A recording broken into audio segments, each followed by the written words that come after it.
Legends Utpal Dutta. আপনি কোথায়? আছি, আপনার সামনেই আছি। উৎপল দত্তের জন্ম 29 মার্চ 1929 বরিশালে, যেটা এখন বাংলাদেশে অবস্থিত। অভিনেতা হিসেবে উৎপল দত্তের প্রথম বাংলা ছবি 1950 সালের মাইকেল মধুসূদন, কিন্তু 1969 সালে মুক্তি পায় তার প্রথম হিন্দি ছবি সাত হিন্দুস্তানি। 19 বছর পর উৎপল দত্ত আবার হিন্দি সিনেমাতে অভিনয় করার সুযোগ পান মৃণাল সেন পরিচালিত ভুবন সোমে। এই ছবিটি তাকে এনে দেয় সেরা অভিনেতার ন্যাশনাল অ্যাওয়ার্ড। উচ্চ বুড়ো হাড়ের ভেলকি, আমি আপনার নাম শুনেছি। নাম বলছেন কেন? বদনাম বলুন, সচ্চি কথা করুন।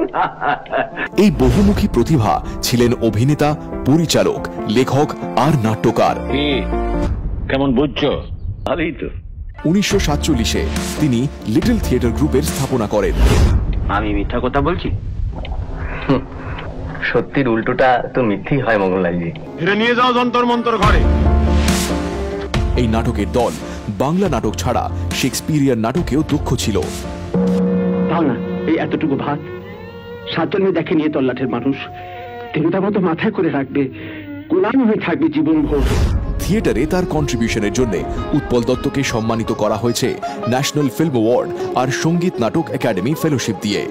Very good. এই ফুল কি আমার জন্য? ওকে একবার দেখবেন চোখে। উৎপল দত্ত জার্মান কবি বার্টল্ট রেক থেকে ভীষণভাবে অনুপ্রাণিত ছিলেন। গোলমালের ভবানী শঙ্কর হোক বা জয় বাবা ফেলুনাথের মগনলাল মেঘরাজ, হীরক রাজার দেশের রাজা হীরক, বা আগন্তুকের মনমোহন মিত্র, উৎপল দত্তের অনবদ্য অভিনয় আমাদের সকলের জীবনে ছাপ রেখে গেছে। তিনি আমাদের সবার মন জয় করেছেন। তিনি শুধু হীরক রাজা নন, অভিনয় জগতেরও রাজা। এই মূর্তি দেখে লোকে পায় যেন টের কত শক্তি ধরে রাজা হীরক। চরণ ধুলি দেন গোদেবতা, চরণ ধুলি দেন। কতকাল দেখি নাই গোদেবতা, কত গড় করি নাই। জি বাংলা সিনেমা এই রাজাকে সালাম জানায়।